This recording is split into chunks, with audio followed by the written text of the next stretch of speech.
Il y a 20 ans, un soldat israélien était enlevé par le Hamas. Il était retenu captif pendant plusieurs jours et lors de l'opération menée pour tenter de le libérer, eh bien, il avait été exécuté par ses ravisseurs. Il s'appelait Nachshon Waxman et c'est son père que nous vous proposons d'écouter dans cet entretien réalisé par Shahar Peled pour I24 News. Yehuda Waxman tout de suite.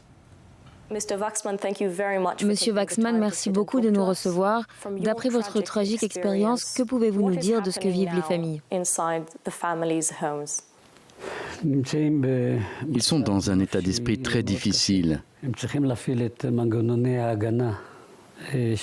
Ils doivent activer leur système de défense pour ne pas devenir fous. Nos systèmes de défense dans ce genre de cas, c'est la foi, l'espoir et la prière. C'est difficile pour moi aussi en ce moment. Je compatis avec eux. Je crois que les garçons sont en vie et qu'ils sont traités selon les lois de l'islam sur la détention des prisonniers.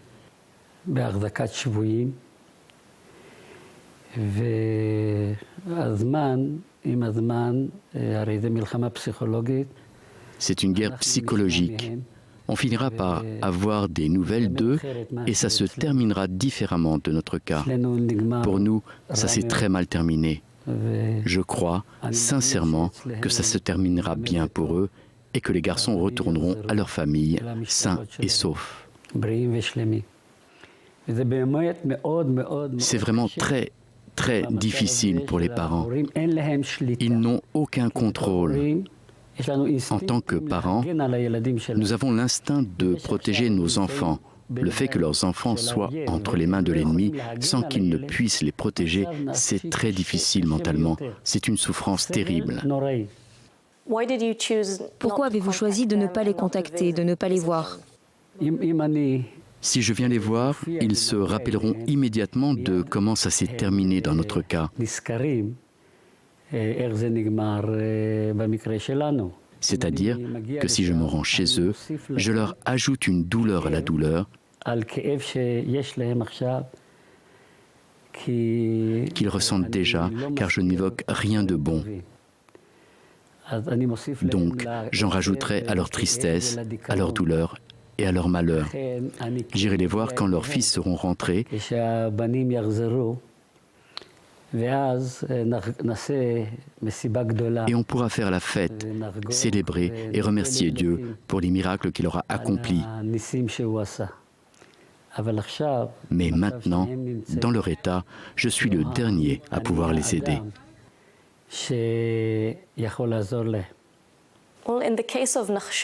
Dans le cas de votre fils Nachshon, le Hamas avait diffusé le lendemain un enregistrement revendiquant l'enlèvement et présentant ses demandes. Dans le cas présent, cela fait presque 2 semaines. Comment faire face à cette absence d'information? Dans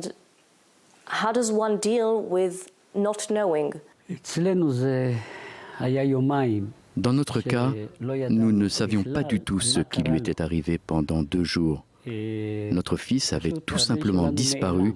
Nous n'avions pas eu de nouvelles. Il n'était pas rentré à la maison. Nous ne savions pas ce qui lui était arrivé. Nous avons vérifié dans les hôpitaux s'il était blessé. On ne l'a trouvé nulle part. Eux, ils ont su d'emblée que leur fils avait été enlevé. Dans notre cas, nous ne savions absolument rien pendant 2 jours. C'était insoutenable, vraiment insoutenable, comme s'il s'était volatilisé. Quand la cassette a été diffusée par la télévision israélienne et que nous avons appris qu'il avait été enlevé, qu'il était en vie et que les terroristes avaient l'intention de négocier, ça nous a soulagés.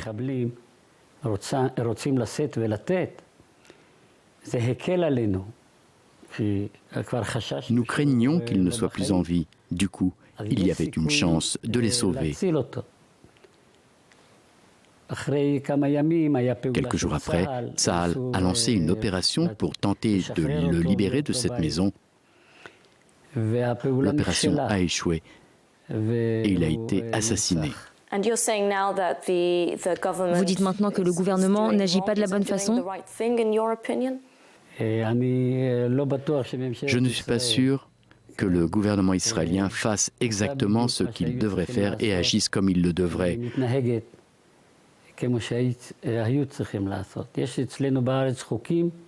Nous avons des lois en Israël et les dirigeants sont contraints à leurs propres lois et l'ennemi exploite cette situation. Vous avez parlé de la maison de Bir Nabala dans laquelle Nachshon était détenu. Vous avez récemment visité cette maison pour la première fois. Comment avez-vous vécu cette expérience? Ça fait presque 20 ans que Nachshon a été assassiné.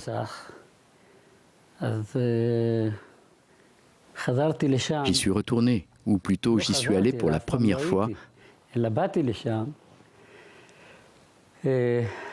Peut-être pour y trouver un souvenir de Nachshon.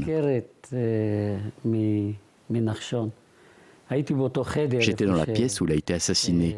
La pièce est restée telle qu'elle. Les murs sont couverts de suie, parsemés d'éclats et d'impacts de balles qui témoignent du terrible combat qui s'est déroulé dans cette pièce.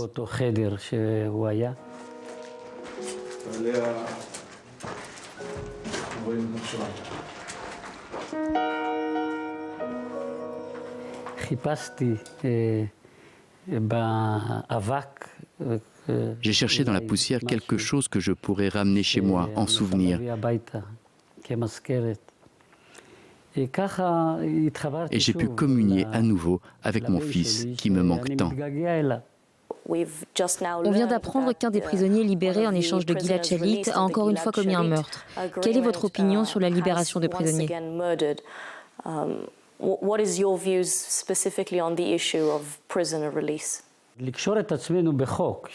Ce n'est pas très intelligent de nous contraindre à une loi empêchant la négociation. Mais libérer des grands meurtriers, ce n'est pas non plus intelligent. Il n'y a pas besoin de loi. Il faut négocier quand il n'y a pas d'autre choix. Mais on ne peut pas libérer des meurtriers qui ont tué 20, 30 ou 40 personnes. L'État se met lui-même en position de faiblesse. Il ridiculise la Cour de justice et le pays tout entier. Pour conclure, quel est selon vous le rôle que joue le monde? La pression de la communauté internationale peut-elle aider? Les mères des 3 adolescents enlevés sont à Genève pour tenter d'appeler à leur libération. Il y a eu plusieurs réactions partout dans le monde, mais pour beaucoup, ce n'est pas suffisant. Qu'en pensez-vous?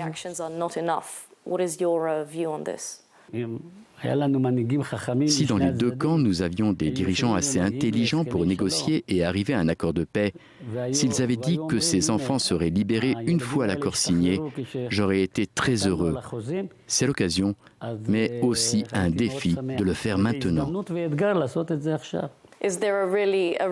Y a-t-il une réelle chance que ça arrive? Non, nous n'avons pas de dirigeants intelligents dans les deux camps. Ils tuent les enfants des autres. Les dirigeants âgés ne comprennent pas et ils incitent le peuple, les jeunes, à s'entretuer dans les deux camps. Et voilà le résultat d'un manque de sagesse qui sème la souffrance et la mort. Thank you very much, Mr. Waxman, for your time. Voilà donc pour cet entretien avec Yehuda Waxman, le père du soldat assassiné par le Hamas, Nachshon Waxman. Entretien réalisé par Shahar Peled. Dans un instant, un nouveau point sur l'actualité et les tout derniers développements évidemment sur l'affaire des 3 adolescents kidnappés. Restez avec nous. Bonne soirée sur i24 News.